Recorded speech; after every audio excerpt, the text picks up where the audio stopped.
Hello बच्चों, स्वागत है आपका आपके अपने YouTube चैनल जिसका नाम है लर्न विद सुयोग में। और दोस्तों, आज मैं सॉल्यूशन लेकर आया हूं संकेत अलजेब्रा का चैप्टर नंबर 13 मैट्रिसेस की कंसेप्ट एप्लीकेशन एक्सरसाइज 13.3 का। तो आइए दोस्तों, हम शुरू करते हैं। पहला बड़ा आसान क्वेश्चन है। मुझे बोल रखा है कि ए एक मैट्रिक्स है, बी एक मैट्रिक्स है, सी एक मैट्रिक्स है, तो कौन सा प्रोडक्ट नॉट डिफाइंड होगा। तो वेल, ए का ऑर्डर क्या है? ए का ऑर्डर है 3x3, तो ए ट्रांसपोज का भी ऑर्डर हो जाएगा 3x3। बी का ऑर्डर है मेरा 3x2, तो बी ट्रांसपोज का ऑर्डर हो जाएगा मेरा 2x3। सी का मेरा जो ऑर्डर है इट इज 3x1, तो सी ट्रांसपोज का मेरा ऑर्डर हो जाएगा 1x3। वेल, अब मुझसे पूछा है ए बी का ट्रांसपोज, तो ए बी अगर मैं मैट्रिक्स करूंगा तो 3x2 की मैट्रिक्स बनेगी। तो ए बी मैट्रिक्स मुझे मिलेगी 3x2 की, और ए बी का जो मुझे ट्रांसपोज मिलेगा वो मुझे मिलेगा 2x3 का। इसकी मैं मल्टीप्लीकेशन किसके साथ कर रहा हूं? सी के साथ, तो 3x1। तो ये तो मेरा हो जाएगा possible. C transpose into C into A B. तो वेल दोस्तों, सी ट्रांसपोज इंटू सी अगर मैं करूंगा तो सी ट्रांसपोज इंटू सी मेरा क्या आ जाएगा? 1x1 का मैट्रिक्स आ जाएगा। और ए बी का अगर मैं ट्रांसपोज लेता हूं तो ए बी का ट्रांसपोज मेरी कौन सी ऑर्डर की मैट्रिक्स आ जाएगी? 3x3 इंटू 3x2, तो 3x2 और उसका ट्रांसपोज 2x3, तो मल्टीप्लाई बाय 2x3। तो सिंपल सी बात है, ऑप्शन नंबर 2 नहीं होगा। अब इस बोला है तो इसका मतलब सिंगल चॉइस ही है, तो मेरे को बाकी के ऑप्शन देखने की जरूरत नहीं है। So the right option is option number B. अब मैं बढ़ता हूं बच्चों क्वेश्चन नंबर 2 की तरफ। छोटा सा क्वेश्चन दे रखा है, A is equal to B B transpose plus C C transpose, then prove that A is a unit matrix. यार बड़ी आसानी से हम कर सकते हैं, बी और बी ट्रांसपोज को हम लिख सकते हैं। तो let me multiply B and B transpose. तो अगर हम बी इंटू बी ट्रांसपोज को मल्टीप्लाई करेंगे तो देखिए हमें क्या मिलेगा? Will get cos theta sine theta multiply by transpose इसका लेना है, तो ये हो जाएगा कॉस थीटा साइन। वेल, इसको अगर मैं लिखूं तो 2x2 मैट्रिक्स बनेगी। मुझे मिलेगा यहाँ पर कॉस स्क्वायर थीटा, और यहाँ पर मुझे मिलेगा कॉस थीटा साइन थीटा, फिर मुझे मिलेगा साइन थीटा कॉस थीटा, और साइन स्क्वायर थीटा। तो ये मेरा बी बी ट्रांसपोज हो गया। इसी तरीके से मैं सी इंटू सी ट्रांसपोज निकाल सकता हूँ भाई। सी इंटू सी ट्रांसपोज मेरा कुछ इस तरह से होगा, sine theta minus cos theta multiply by sine theta into minus cos theta. So well, इसको जब हम सॉल्व करेंगे तो देखो भाई हमें क्या मिलेगा? We will get sine theta को साइन थीटा से मल्टीप्लाई किया तो will get sine square theta, और फिर कॉस थीटा और कॉस थीटा को हमने, तो ये मुझे मिल जाएगा साइन स्क्वायर थीटा, और यहाँ पर हमें मिलेगा sine theta into minus cos theta, that is minus sine theta cos theta minus cos theta sine theta and cos square theta. Well, तो B B transpose plus C C transpose, तो ये हमारा किसके बराबर हो गया? B B transpose plus C into C transpose, it is equal to my sine square theta plus cos square theta और cos square theta plus sine square theta. तो देखो इसकी वैल्यू क्या हो गई? It will be equal to 1001, तो इसकी value हो गई 1001। तो B B transpose plus C C transpose हमें इस तरह से यूनिट मैट्रिक्स एक मिल जाएगी। अब मैं क्वेश्चन नंबर 3 की तरफ आगे बढ़ता हूं भाई। आर टी हमारा किसके बराबर है? आर ऑफ टी हमारा है कुछ इस तरह से, cos T sine T minus sine T cos T. और आर ऑफ एस किसके बराबर है? आर ऑफ एस है हमारा cos S sine S minus sine S cos of S. तो R S into R T, हमें आर एस आर टी के बराबर प्रूफ करना है। सिंपली दो मैट्रिक्स का मल्टीप्लीकेशन ही करना है यार। R S into R T, देखो मुझे क्या मिलेगा? Cos of S into cos of T plus sine of S minus sine of S into sine of T. तो ये सिंपली हमारा हो जाएगा cos of S plus T, है ना। तो ये मुझे सिंपली मिल जाएगा cos of S plus T के बराबर। अगर मैं इसको R S into R T करूंगा तो cos S sine T plus sine S cos T, ये मेरा sine of S plus T के बराबर आ जाएगा। इसी तरीके से मैं माइनस साइन एस को करूंगा तो minus sine S cos T minus cos S sine T, तो ये मेरा हो जाएगा minus of sine S plus T. और इसी तरह से मैं अगर फाइनल सेकेंड रो को सेकेंड कॉलम से मल्टीप्लाई करूंगा तो minus sine T plus cos S cos T, तो यहाँ पर मेरा आंसर आ जाएगा cos of S plus T के बराबर। बात समझ में आई? तो इस तरह से मुझे are S into R T R of S plus T के बराबर मिल गया। This was my question number 3। अब मैं बढ़ता हूँ आगे क्वेश्चन नंबर 4 की तरफ। ए मुझे इस तरह से दे रखा है, A is equal to I zero zero I, और ए स्क्वायर की अगर मैं बात करूं तो देखो ए स्क्वायर को हम इस तरह से लिख सकते हैं आई जीरो जीरो आई, इसको हम मल्टीप्लाई कर सकते हैं आई जीरो जीरो आई। तो ए स्क्वायर हमारा किसके बराबर हो गया भाई? ए स्क्वायर मेरा हो गया आयोटा स्क्वायर, दैट इज -1 0 0 -1। अब मुझसे क्या पूछा है? A raise to power 4n को मुझे आई प्रूफ करना है। तो ए की पावर 4 अगर मुझे लिखना है तो ए की पावर 4 मेरी हो जाएगी ए स्क्वायर इंटू ए स्क्वायर के बराबर। जब हम इसे सॉल्व करेंगे दोस्तों मुझे कुछ इस तरह से मिलेगा। तो इसकी वैल्यू मुझे मिल जाएगी 1 1 और 0 0 के बराबर। तो ये वाली वैल्यू मुझे मिल जाएगी 1 1 0 0। तो ये मेरे को आइडेंटिटी मैट्रिक्स मिल गई, और उसके बाद फिर अब मैं कुछ भी करता रहूं तो A raise to power 4n मुझे आइडेंटिटी मैट्रिक्स मिल जाएगी। बड़ा आसान क्वेश्चन है दोस्तों। मैं बढ़ रहा हूँ क्वेश्चन नंबर 5 की तरफ। क्वेश्चन नंबर 5 में मुझसे बोल रखा है कि अगर ए मैट्रिक्स इस तरह से तो हमें ए रेज टू पावर के मैट्रिक्स ये होगी, ये प्रूव करना है। वेल स्टेप बाय स्टेप चलेंगे। a इंटू ए स्क्वायर अगर हम करेंगे तो it will be equal to what? It's 3 -4 1 -1 multiply by 3 -4 1 -1। So ये देखो ये मुझे मैट्रिक्स क्या मिलेगी? 3 into 3 -4 into -1, that is equal to 9 -4 that is 5। इसी तरीके से इसको हम जब सॉल्व करेंगे तो we will get what? 3 into -4 that is -12 minus +4, तो इट इज इक्वल टू -8। फिर हम अगर फर्स्ट सेकेंड रो और फर्स्ट कॉलम को करेंगे तो 1 इंटू 3 प्लस 1 इंटू -1, तो इट इज इक्वल टू 2। और 1 into -4 that is -4 plus 1 that is -3। तो देखो दोस्तों ये वाली ए स्क्वायर मैट्रिक्स तो मेरे फॉर्मूले में फिट बैठ रही है, ठीक है।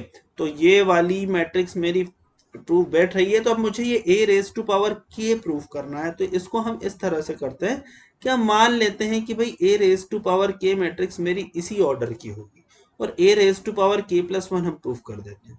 1 + 2k 4k इस तरह से मुझे मैट्रिक्स दे रखी है, 1 + 2k इंटू -4k, और फिर मुझे क्या दे रखा है? k into 1 - 2k। वेल मुझे ये मैट्रिक्स दे रखी है, और अगर ये वाली चीज मैंने k + 1 के लिए प्रूफ कर दी तो ये वाली चीज मेरी हर बार के लिए वैलिड हो जाएगी। तो A raise to power k + 1 को A raise to power k into A लिख सकते हैं।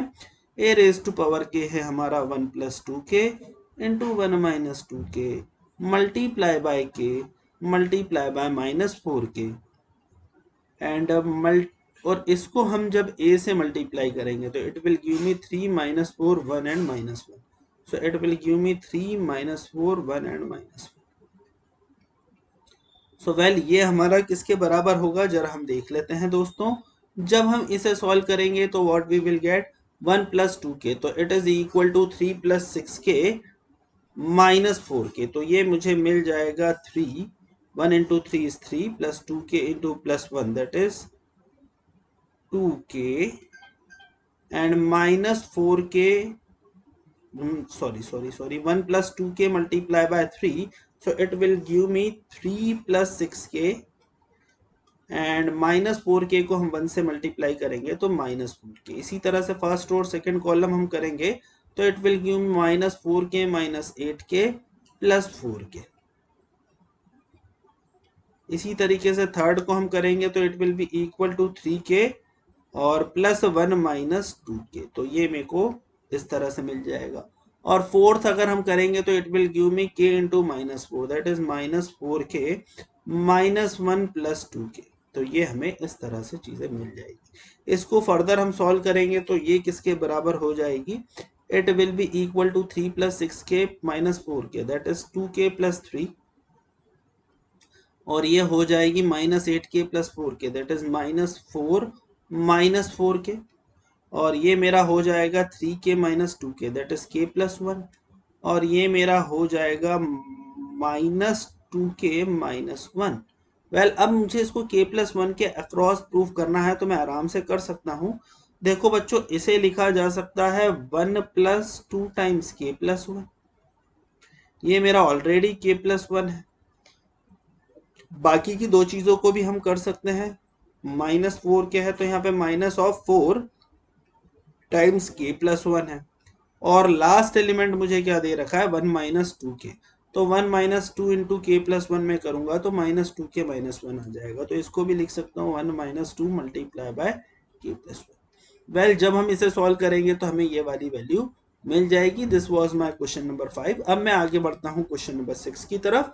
क्वेश्चन नंबर 6 में हमें a दे रखा है, b दे रखा है, और बोला है कि x एक मैट्रिक्स है such that a is equal to bx, then find x। तो a की वैल्यू अगर मुझे bx के बराबर दे रखी है तो मुझसे बोला है कि x को आप फाइंड कीजिए। बहुत ही आसानी से दोस्तों कर सकते हैं, कोई बड़ी बात नहीं है। a को लिख दिया हमने 1 2 3 -5 जो कि हमें दे रखा है। b मैट्रिक्स मुझे 1 0 0 2 दे रखी है, और x मुझे मैट्रिक्स को फाइंड करना है तो इसको हम लिख देते हैं ABCD। Let's solve it and we'll get the answer. ठीक है, तो अब अगर हम इसे सॉल्व करेंगे तो मैं एक स्टेप और बता देता हूँ। वील गेट 1 2 3 एंड -5, और इसको जब हम मल्टीप्लाई करेंगे तो 1 into A is A, plus 0 into C is 0, फिर 1 इंटू बी इज बी, तो ये मुझे मिल जाएगी b, फिर 0 into A is 0 plus 2c, और ये मुझे मिल जाएगा 2d। वेल, तो ये 1 0 0 2 ही है ना। यस, तो हम इसे सॉल्व करेंगे तो हम आराम से ए बी सी डी निकाल सकते हैं। a1 b2 c हो जाएगा 3/2, d -5/2। तो a की वैल्यू 1, b की वैल्यू 2, c की वैल्यू हो जाएगी 3/2, और d की वैल्यू हो जाएगी -5/2। तो ये वाली वैल्यू हमारी हो जाएगी। ठीक है, so this was my question number 6। अब मैं आगे क्वेश्चन नंबर 7 की बात करूं। सिंपल सी चीज पूछी हुई है, for what value of x this given matrix का प्रोडक्ट विल बी 0। तो ये मेरी है 1 क्रॉस 3 मैट्रिक्स, ये है मेरी 3 क्रॉस 3 मैट्रिक्स, ये है 3 क्रॉस 1 मैट्रिक्स। मल्टीप्लाई करेंगे तो सिंपल 1 क्रॉस 1 मैट्रिक्स मुझे मिलेगी। तो 1 क्रॉस 3 को 3 क्रॉस 3 से अगर हम मल्टीप्लाई करेंगे तो what we will get, we will get a 1 cross 3 matrix. तो पहले 1 क्रॉस 3 मैट्रिक्स निकाल लेते हैं। तो 1 into 1 plus 2 into 2 plus 1 into 1, तो ये मुझे मिल जाएगा यहाँ पर 6। फिर 1 इंटू 2 प्लस 0 0, तो ये मुझे मिल जाएगा 2, सॉरी, ये फिर हम करेंगे 1 into 0 plus 2 into 1 plus 1 into 2, तो ये मुझे मिल जाएगा 4। इसकी मल्टीप्लीकेशन अगर हम करें 0 2 और x से तो हमें क्या मिलेगा दोस्तों, विल गेट द 0 मैट्रिक्स। तो इसकी मल्टीप्लीकेशन जब हमने x से करी तो हमें 0 मैट्रिक्स मिलेगी। तो 6 into 0 is 0, 2 into 2 is 4 plus 4x and it is equal to 0. Whenever we will solve, we'll get x is equal to -1. x की वैल्यू हमें जो मिलेगी दोस्तों वो -1 मिल जाएगी। बहुत आसान है। अब मैं बढ़ता हूँ क्वेश्चन नंबर 8 की तरफ। यहाँ पर भी कुछ इसी तरीके से दे रखा है कि find the matrix x so that x into 1 2 3 4 5 6 is equal to -7 8 -8 -9 2 4 6। तो वेल x ये मेरी 2 क्रॉस 3 मैट्रिक्स है, प्रोडक्ट मुझे 2 क्रॉस 3 मिल रहा है। तो सिंपल सी बात है कि ए मैट्रिक्स एक्स मैट्रिक्स मेरी 2 क्रॉस 2 मैट्रिक्स होनी चाहिए। तो एक्स मैट्रिक्स मेरी कुछ इस तरह से होगी ए बी सी डी, और बस यार अब हमें इसको सॉल्व भी करना है। तो ये मुझे मिल जाएगा A B C D multiply by 1 2 3 4 5 6 is equal to -7 8 -8 -9 into 2 4 6 multiply by 2 4 6। ठीक है, सो ये हो गया। इसको जब हमने सॉल्व किया तो ये हमारा हो गया a प्लस 4b, ये मेरा हो गया 2a प्लस 5b, ये हमारा हो गया 3a प्लस 6b। फिर हमने एक और मल्टीप्लिकेशन किया यहाँ पर, तो ये मुझे मिल जाएगा c plus 4d, 2c plus 5d और 3c प्लस 6d, और it will be equal to what my dear friends, ये हमारा हो जाएगा -7 8 -8 -9 2 4 6, इसके बराबर हो जाएगा। फर्दर हम इसे सॉल्व करेंगे, आंसर आ जाएगा। That's it, this was my question number 8। अब मैं आगे क्वेश्चन नंबर 9 की तरफ जा रहा हूं बच्चों। यहां पर ए मैट्रिक्स दे रखी है और मुझसे पूछा है find limit n tending to infinity where theta belongs to r। तो A raise to power n अगर कोई मुझसे बोलेगा तो ये क्या हो जाएगा, A raise to power n निकालना है तो मैं स्टेप बाय स्टेप पहले ए स्क्वायर निकालता हूं, देखता हूं क्या आएगा। तो ए स्क्वायर मेरा होगा cos theta sine theta minus sine theta cos theta multiply by cos theta sine theta minus sine theta cos two theta cos theta. So well ये हो जाएगा। तो ए स्क्वायर मेरा हो जाएगा भैया किसके बराबर, ए स्क्वायर मेरा हो जाएगा cos of cos square theta minus sine square theta that is cos two theta cos theta sine theta plus sine theta cos theta that is two sine theta cos theta, ये हो जाएगा sign to theta के बराबर। ये मेरा हो जाएगा minus sign to theta के बराबर और ये मेरा हो जाएगा minus sine square theta plus cos square theta that is cos two theta के बराबर। वेल मतलब अगर दोस्तों मुझे A raise to power N theta दे रखा है तो A raise to power N theta मेरा सिंपली हो जाएगा, A raise to power N मेरी मैट्रिक्स सिंपली बन जाएगी cos of N theta into sine of N theta upon minus sine of N theta into cos of N theta, ये मुझे मिल जाएगी। अब मुझसे क्या बोला है, मुझसे पूछा है limit A raise to power N to the power N. तो देखो भाई लिमिट मुझसे पूछी हुई है क्या, limit N tending to infinity और ये वाली वैल्यू मेरी किसके बराबर है, A raise to power N. ठीक है, तो सीधी सी बात है एन की वैल्यू आप इंफिनिटी डाल दो, A raise to power N by N है शायद, yes A raise to power N by N. तो सारी की सारी मैट्रिक्स को हम एन से डिवाइड करते हैं। तो दोस्तों इसे मैं लिख सकता हूं cos of N theta by N sine of N theta by N minus sine of N theta by N और cos of N theta by N. तो ये हम इसे इस तरह से लिख सकते हैं। अगर एन मेरा इंफिनिटी के अक्रॉस है तो इंफिनिटी मेरा क्या हो जाएगा, ये वाली चीज मेरी जीरो के बराबर हो जाएगी एक्चुअली, है ना, क्योंकि जब भी मैं किसी भी चीज को जीरो से डिवाइड करता हूँ इंफिनिटी से तो हमें जीरो मिल जाती है। ये हमारा हो जाएगा जीरो जीरो जीरो जीरो, क्योंकि कॉस थीटा साइन थीटा की वैल्यू तो -1 से 1 के बीच में ही रहेगी, मतलब मुझे एक नल मैट्रिक्स मिलेगी। तो दोस्तों 9th का आंसर है नल मैट्रिक्स। मैं बढ़ता हूँ क्वेश्चन नंबर 10th की तरफ। क्वेश्चन नंबर 10th में मुझे कुछ इस तरह से दे रखा है कि ए मुझे बोल रखा है एक सिमेट्रिक मैट्रिक्स है, बी मुझे बोल रखा है स्क्यू सिमेट्रिक मैट्रिक्स है। तो हमसे वैल्यू पूछी हुई है किसकी, ए बी की। वेल मैं आपके लिए ए और बी ही सॉल्व करूंगा, सारे के सारे वेरिएबल्स। ए की सिंपली वैल्यू यहाँ पर हो जाएगी 2 के बराबर, बी की वैल्यू हो जाएगी -1 के बराबर और बी मैट्रिक्स मुझे दे रखी है बी माइनस ए, तो ये -3 हो जाएगी। डी ई और माइनस एफ ये सब हो जाएंगे 0। D is equal to E is equal to minus F, it is equal to 0।